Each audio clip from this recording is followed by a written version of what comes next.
My son's fiancé mocked me when we met for the first time. Your dad only finished middle school. Seriously, can you even get a job with such low qualifications? She laughed heartily. Her father joined in. I can't believe he's an unemployed high school dropout. They belittled me, and to make things worse, they served food only for themselves, excluding me. The fiancé's mother said with a big smile, I prepare meals only for my family. I've never seen someone treated so badly during a meeting between two families.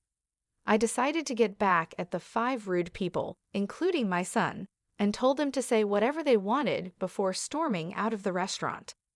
My name is Eric Roberts. I just turned 59 this year, and I have a 24-year-old son named Larry.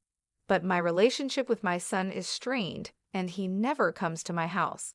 I've often regretted how I raised him, as this led to the situation we're in now. I lost my beloved wife when Larry was still in elementary school. My wife had been frail since childhood, and she passed away at the young age of 47.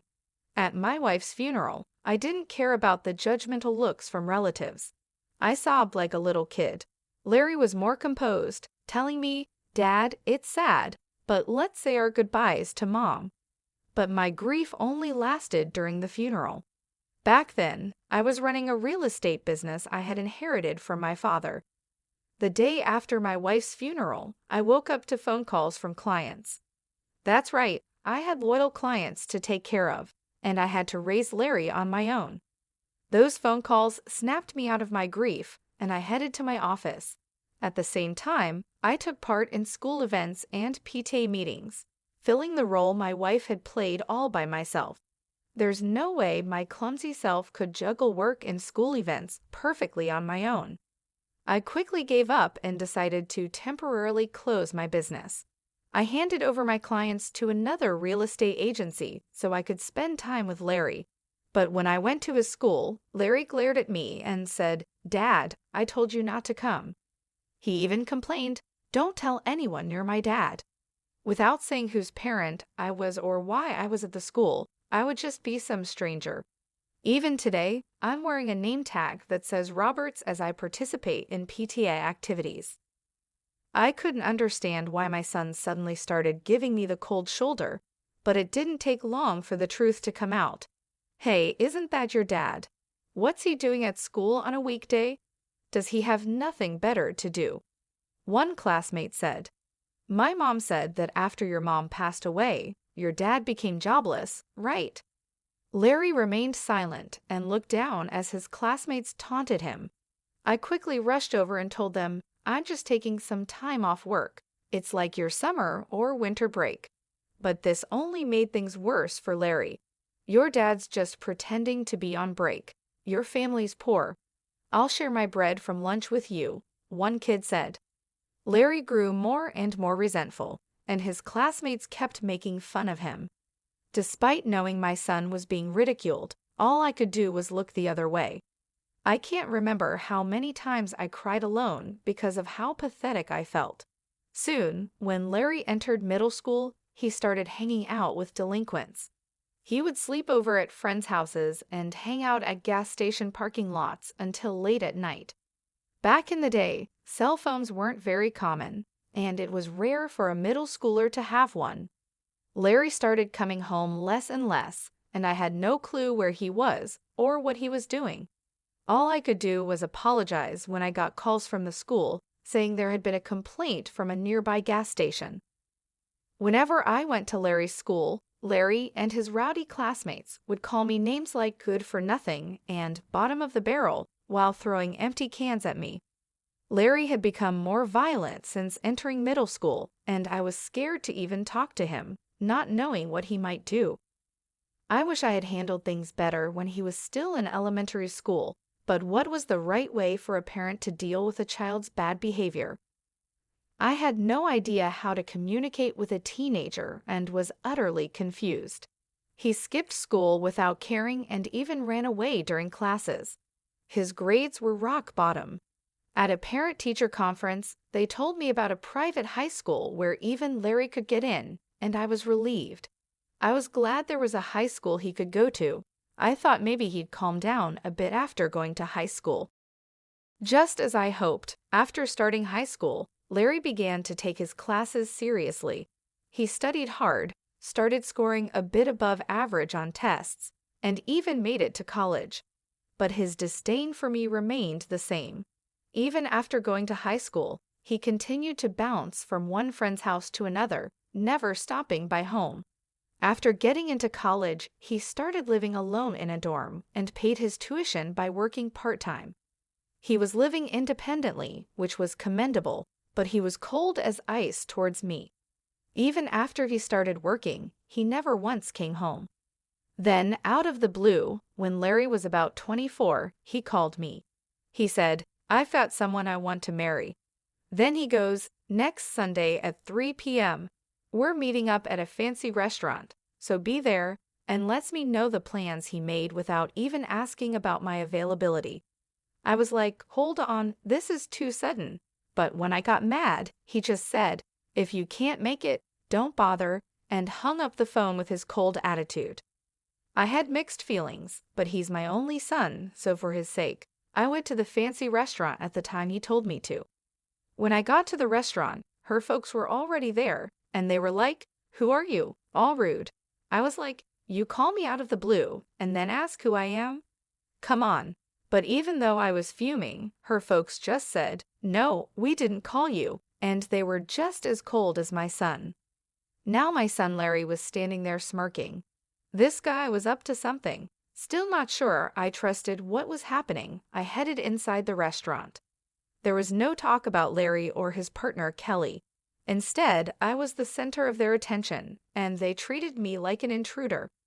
Then Larry started saying, "This guy here dropped out of high school and worked, but after Mom passed, he's just been loafing around, telling Kelly and her folks." I was like, "Hey, this isn't the time or place," but he didn't care. Then, to top it all off, Kelly burst out laughing, saying, "For real? Can a person even get hired with just a middle school education?" Kelly's dad added, "Wow, raised by a high school dropout and layabout, but you're here with a college degree and a job at a big company. You took your old man as what not to be, huh?" Praising Larry.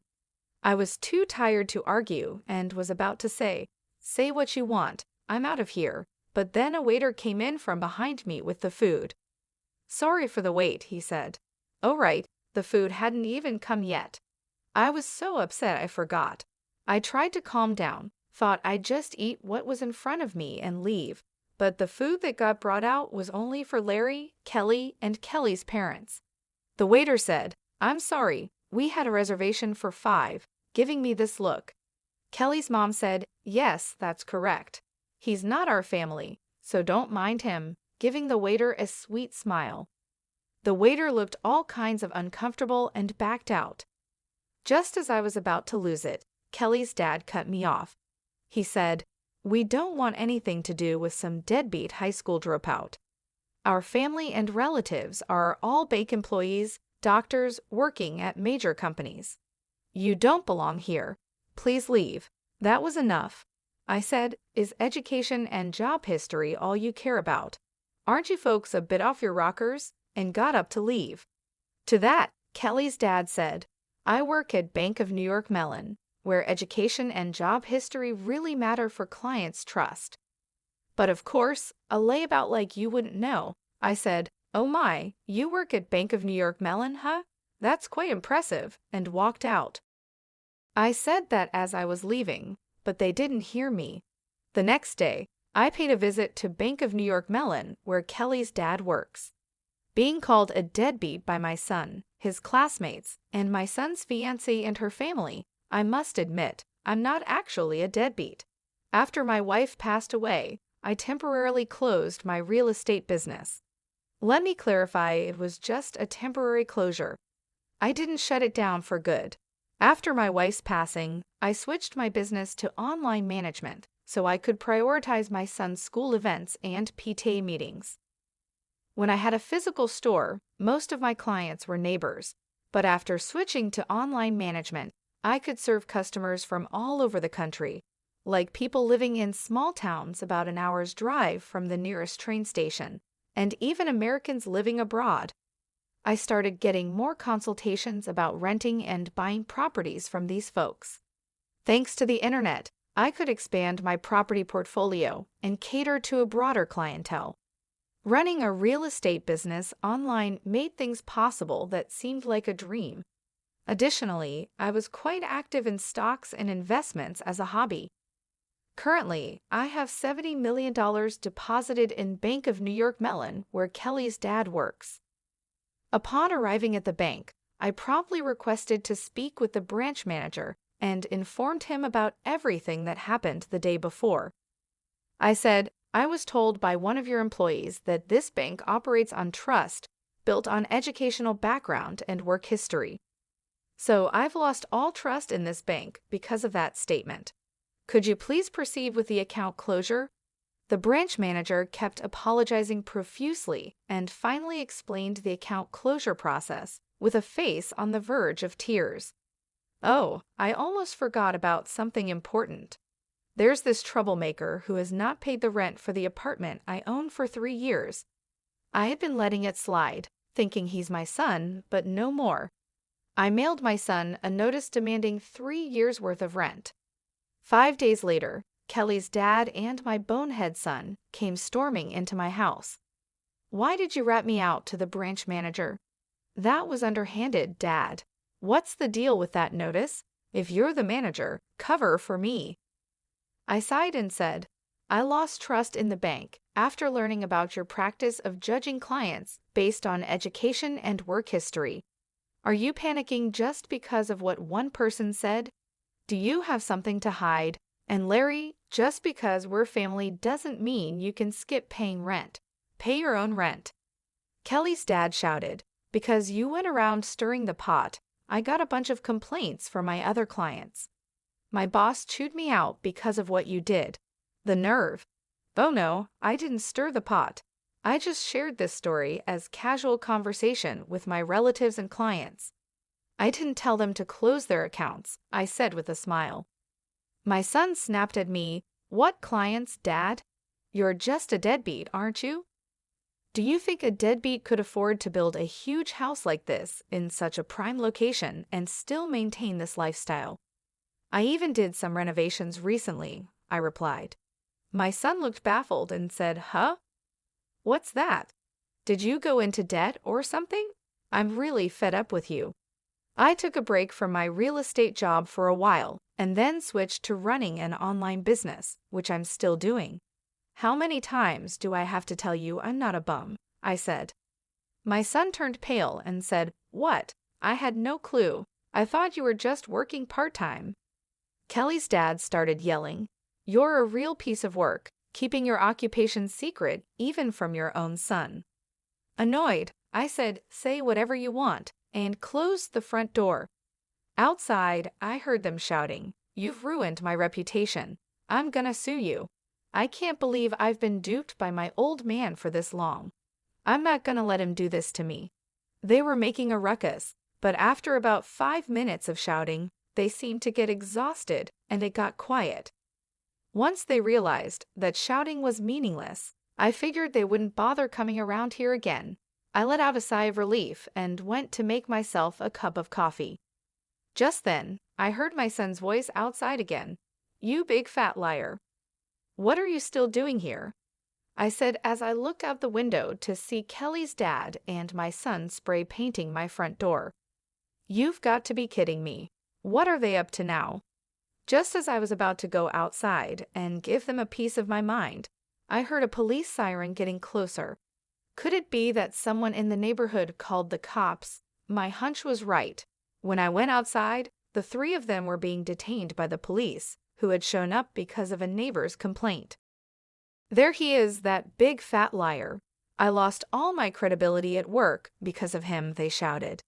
The police calmly loaded them into the patrol car, saying, all right, we'll take it from here. Then one of the officers, who seemed to have just noticed me, approached with a strangely cheerful expression. Sir, would you please come with us to give your statement? Why me? I thought, but I guess I'm the victim here. I'm gonna spill the beans on all their shenanigans. When we got to the police station, I showed the cops a video from my phone. It was footage from the security camera I installed at my front door. The camera had recorded all the yelling and antics. "What a great piece of evidence," the officer exclaimed with a sparkle in his eye, and my questioning was over in a jiffy. My son and Kelly's dad were given a stern warning by the police and had to sign a restraining order to keep their distance from me. It turns out the whole neighborhood had witnessed their crazy behavior.